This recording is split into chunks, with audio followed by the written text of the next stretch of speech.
What if the turning point of your life came in a moment so quiet you almost missed it? A moment so ordinary no one realized it was changing everything? Imagine this. A woman in scuffed sneakers and a threadbare coat sees a little girl sobbing alone near a fountain. Most people walk past. One even rolls their eyes. But she kneels. She gives the child her scarf. She hums an old lullaby, soft, shaky, but warm, like someone who remembers what it's like to need kindness from a stranger. She doesn't know who the girl is. She doesn't ask for thanks. She just stays until the tears stop. What she doesn't see is the man standing behind the glass on the second floor. Watching. Frozen. Shaken. Because that child is his daughter. And that woman just did something he hasn't been able to do in over a year. Before we dive into the story, comment below where you're watching from. Enjoy the story, everyone. The mall was loud, full of clattering trays and impatient footsteps, but Nora moved through it like someone underwater. She wasn't here to shop. She wasn't even here to warm up. She just needed to feel like she wasn't the only one breathing. She had $20 in her pocket, a half-dead phone, and one last thread of pride keeping her from calling home. Just get through the day, she told herself. Just breathe through the next hour. She passed the food court, headed toward the bookstore, not to buy anything, just to stand near the stories.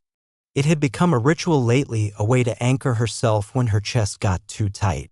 But today, she never made it to the books. The sound stopped her first, not a scream, not even a proper cry. Just a small, hiccuping sob that cut through the noise like it had been waiting for someone to notice. She turned. Near the corner fountain, beneath the plastic holly decorations still hanging from Christmas, sat a little girl no older than 4. Her cheeks were red from crying, her coat unzipped, and one shoelace completely untied. A broken toy bunny hung from her fingers. Her shoulders shook. Nora looked around. There were people everywhere, shoppers, teens with phones, a janitor wiping a bench, but no one was stopping. No one even slowed down. So she did. "Hey," she said gently, crouching beside the girl. "Hey, sweetheart. Are you okay?" The girl didn't answer, just looked up with wide, tear-smeared eyes and gripped the bunny tighter. "Are you lost?" Nora asked. "Where's your mom or dad?" Still no answer. Nora slipped off her cardigan, the only good one she had left, and wrapped it gently around the girl's small frame. She was cold. Really cold. "You're all right," Nora whispered, brushing a strand of hair from the child's forehead. "You're not alone, okay? I've got you." She started humming, not even thinking. Just something soft, something her own mother used to sing when nightmares got too big. The girl leaned into her. Didn't speak, but her fists unclenched. From above, on the second floor by the railing, a man in a dark coat stood motionless, eyes locked on the scene below. Graham Thorne hadn't meant to stop here. He hated malls. Hated the crowds, the music, the forced smiles. But Ellie had needed new shoes, and for once he tried to do it himself. She'd been right beside him, holding his hand, and then she wasn't. 30 seconds. That's all it took. He panicked. Raced the aisles. Called her name loud enough to turn heads. But he never expected to find her like this, not scared and screaming, but curled into the arms of a stranger and calm. Who was she? She didn't look like anyone he knew. No designer handbag. No polished boots. Just soft eyes and that cardigan too thin for the weather. She held Ellie like she was something precious. Like nothing else in the world mattered. And his daughter, who had barely spoken since the accident, was letting her. Security showed up moments later, a guard with a radio and polite concern. Nora stood slowly, explaining what happened.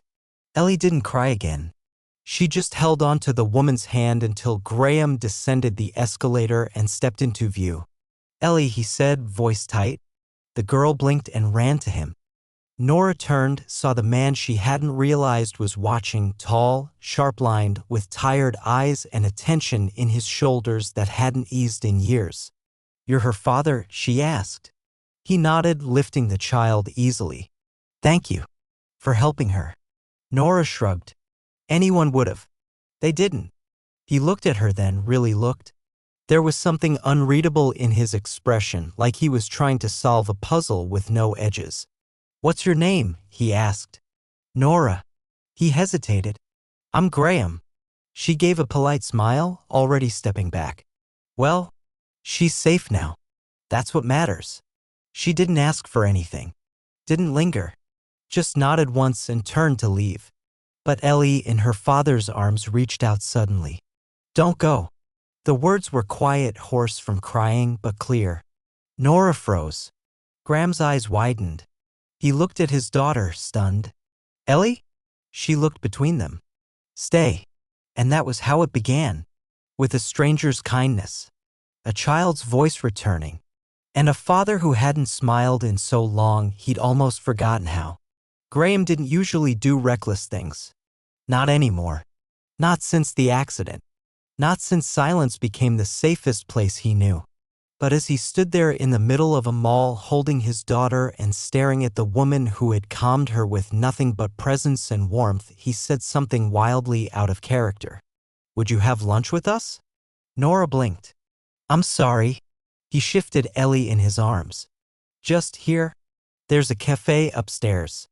I don't want to take up your time, He paused. She spoke. "I haven't heard her voice in months. I'd like to know what you did." Nora looked at the child, now resting her head against his shoulder. Her tiny hands still clutched the edge of Nora's cardigan like it was a lifeline. "I don't know what I did," she said honestly. She was crying. "I just stayed." Graham nodded once. "Still. Please. It's just a meal." She almost said no. Her feet were cold. Her stomach ached. She had nothing left for small talk or strange men with polite manners and expensive coats.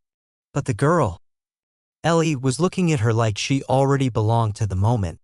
And maybe just for a little while that was enough. "Okay," she said. "Lunch." The cafe overlooked the skating rink on the lower floor. Graham ordered grilled cheese and tomato soup for Ellie. Nora picked the cheapest sandwich on the menu and a glass of water. Graham got nothing. Just sat with his coffee watching them. Ellie didn't speak again, but she stayed close to Nora, sitting beside her in the booth. When the food came, she offered a piece of crust to the bunny toy and giggled softly. "She's laughing," Graham said under his breath. Nora glanced at him. "Is that rare?" He nodded.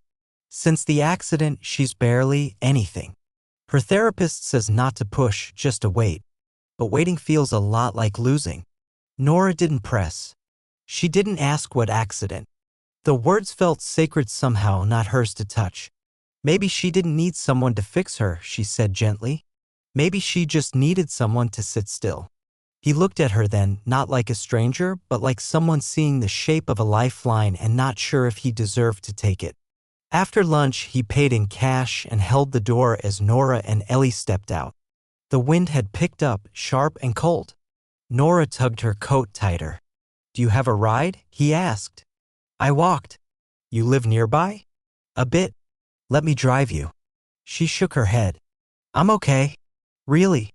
But Ellie clung tighter to her hand. "Stay." The word was a whisper. Nora hesitated. Graham watched her. "I have a house about 10 minutes out of town," he said. "You don't have to stay long. But if you have nowhere to be right now, maybe you could come. Just for an hour." He stopped, tried again. "She trusts you. And that's rare." Nora exhaled slowly. "All right. An hour." The drive was quiet, broken only by Ellie humming to herself in the back seat. Graham drove with both hands on the wheel, precise and cautious, like someone who didn't trust the road or himself. The house wasn't what she expected. It wasn't a mansion. But it had the air of money that didn't need to show off. Set back from the road, wrapped in bare trees and long grass left to grow wild. It looked more like a retreat than a residence. He unlocked the door and gestured her inside. The interior was clean. Too clean. Not sterile, but lived in by someone who didn't let life breathe. Books stacked perfectly. A grand piano no one had touched in years. Toys in a neat basket.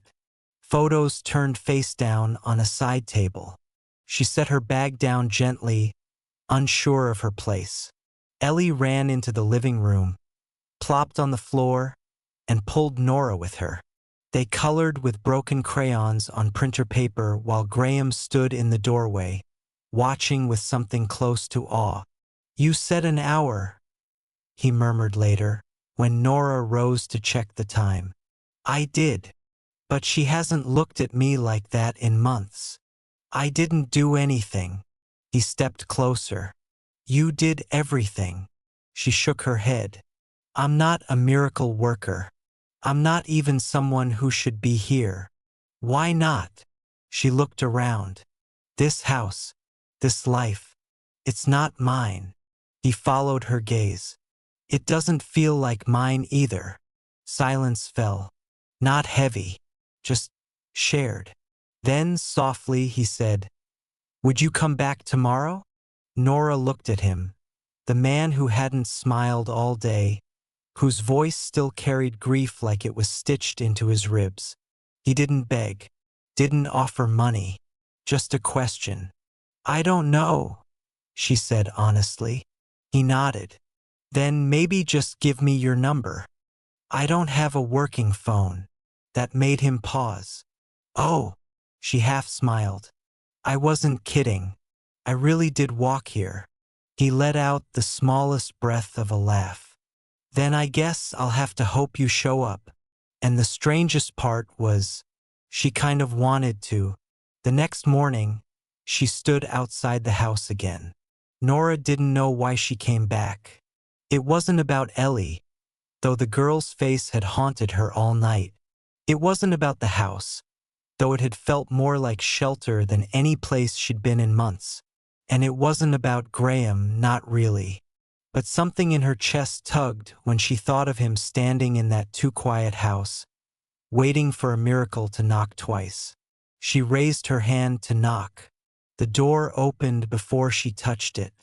Graham looked like he hadn't slept. A soft sweater, hair still damp from a shower, sleeves pushed to his elbows. He looked normal, unpolished, almost vulnerable. "You came back," he said, like he didn't believe it. "Guess I did." He stepped aside. "She's been asking since she woke up." Ellie came running from the hallway, bunny in one hand, her other outstretched. She didn't speak, but she smiled. And that was enough. They built a fort in the living room. Graham brought in blankets, unsure where to step, as if afraid his presence might ruin the magic. Nora let Ellie lead. They stacked books and chairs, draped fabrics, crawled inside. It smelled like dust and dryer sheets. Ellie laid her head in Nora's lap and closed her eyes. "She hasn't napped without a nightlight in weeks," Graham whispered from the doorway. Nora glanced up. "Maybe she's not afraid in here." He smiled faintly. "She used to call the hallway monsters the in-betweens. Said they only show up when it's too quiet." Nora met his eyes. "Then maybe she needs more noise." Later, while Ellie slept curled in the blanket cave, Nora stepped into the kitchen. Graham was making tea. He moved like someone who used to host parties, but forgot how it felt to pour 2 cups. "You don't have to stay long," he said quietly. "I know, but you did." Nora leaned against the counter. "Can I ask something?" He nodded. "Where's her mother?" He didn't flinch, just set the kettle down and exhaled. "She died. Car accident. I was supposed to pick her up, but I missed the call." Ellie was in the back seat. Nora froze. She was fine physically, just a scratch, but she stopped talking. "Wouldn't eat unless I sat beside her. Slept under the bed for 3 weeks. He paused. "And I didn't know how to reach her." "That's not your fault, isn't it?" His eyes were so tired, not from lack of sleep, but from carrying too much for too long. "I thought if I just gave her space, she'd come back on her own. But maybe I was just hiding." Nora was quiet for a long time. Grief doesn't work on a clock, she said finally. Neither does healing. He looked at her, then really looked. And what about you? What about me? You talk like someone who's walked through fire, too. She laughed softly. That obvious? He didn't answer. She sipped the tea he handed her. It was too hot, too bitter, but grounding. I was a teacher, she said eventually. Special education. City school. Not enough funding. Not enough sleep. What happened? There was a boy in my class. Sweet, quiet, like he lived in his own world. And I missed something. Something important. And one day he walked out the doors and no one noticed for an hour. They found him safe, but her voice cracked. His mother looked at me like I was a monster. I can't forget that look. You made a mistake. I failed him. You were human. She shook her head. Doesn't matter. I left the city that week. Told myself I was just taking a break. But I never went back. Graham didn't speak for a long time. Then, maybe that's what we're both doing. What? Hiding in the in-betweens. Nora felt the words settle in her chest like truth. Ellie woke from her nap and wandered into the kitchen, still half asleep. She reached for Nora, who lifted her gently onto her hip. Graham watched them, an ache blooming in his ribs. He made dinner that night, nothing fancy, just grilled vegetables and pasta. Ellie sat beside Nora again. She laughed when Nora dropped a noodle. Graham watched them from across the table, something easing in his shoulders he hadn't felt in years. When it was time to go, Nora stood at the door, Ellie clinging to her coat. Do you want to come back tomorrow? Graham asked, careful not to look too eager. Nora hesitated. But Ellie said quietly, please. Nora nodded. Okay. The girl lit up. As Nora walked down the driveway, Graham watched from the porch, arms crossed against the cold. She turned once, raised a hand. He raised one back. And for the first time since Rachel died, he didn't feel completely alone. The days blurred together. Mornings became routines, Ellie dragging Nora by the hand into the kitchen, Graham handing her coffee like it was a quiet apology for yesterday's silence. Nora never stayed the night, but she always came back. Sometimes with fresh markers. Sometimes with stories. Once she brought a thrifted puzzle that was missing 3 pieces, but Ellie didn't care. They painted rocks, baked muffins that collapsed in the middle, built Lego towers and let Sam, Graham's golden retriever, knock them down. And Graham, he began to breathe again. Not all the way. Not loudly. But enough that when he laughed, it didn't sound like a stranger anymore. Then came the night it broke. It had started well, dinner outside under the patio lights Graham hadn't used since Rachel died. Ellie sat in Nora's lap, covered in mac and cheese, giggling over something silly. Graham watched them with a strange warmth, like he was looking at something he never thought he'd deserve again. After Ellie went to bed, Nora lingered. You're different lately, she said. Graham leaned back in the patio chair. Different how?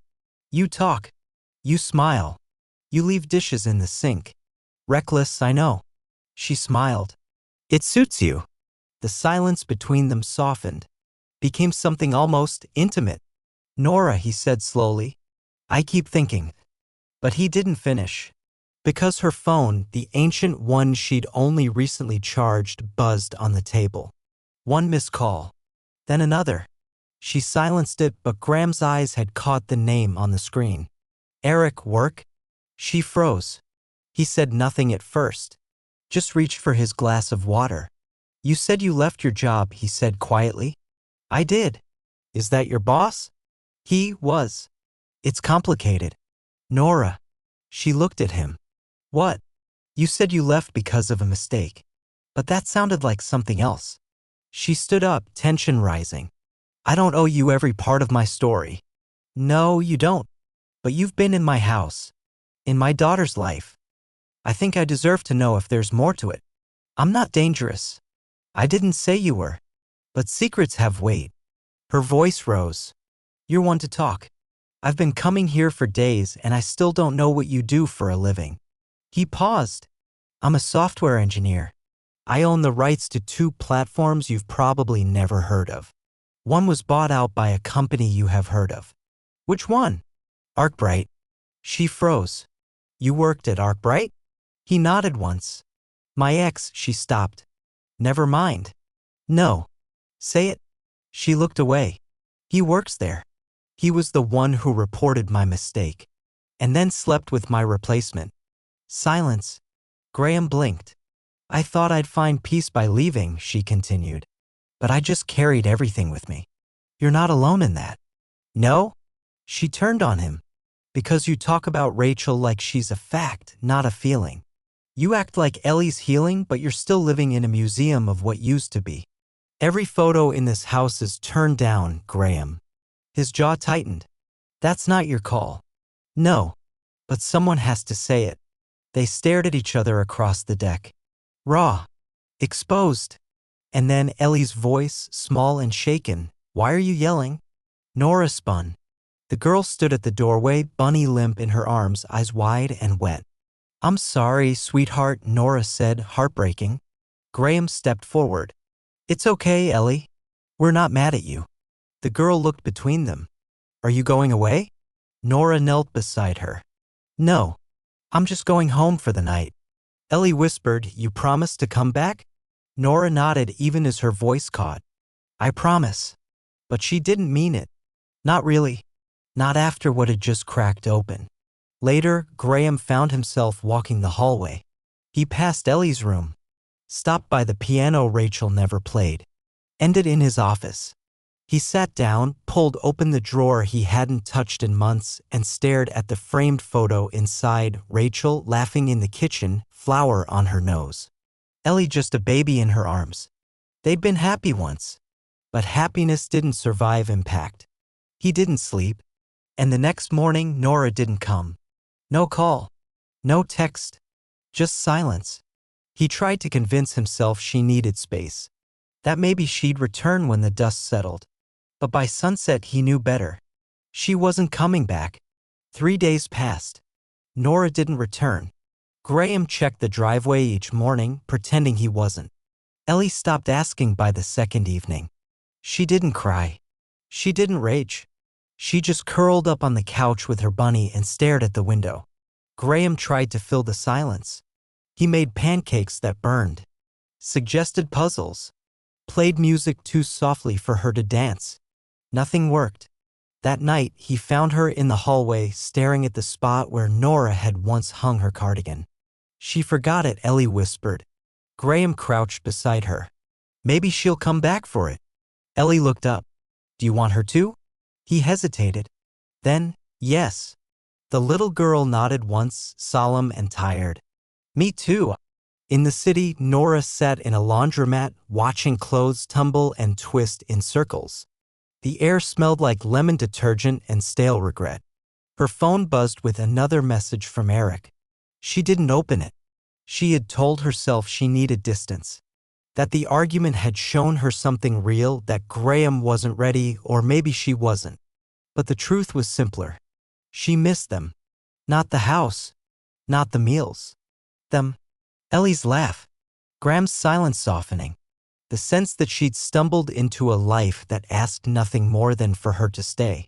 She left the laundromat, cardigan folded under her arm, unsure where her feet were going until she realized she was already at the station.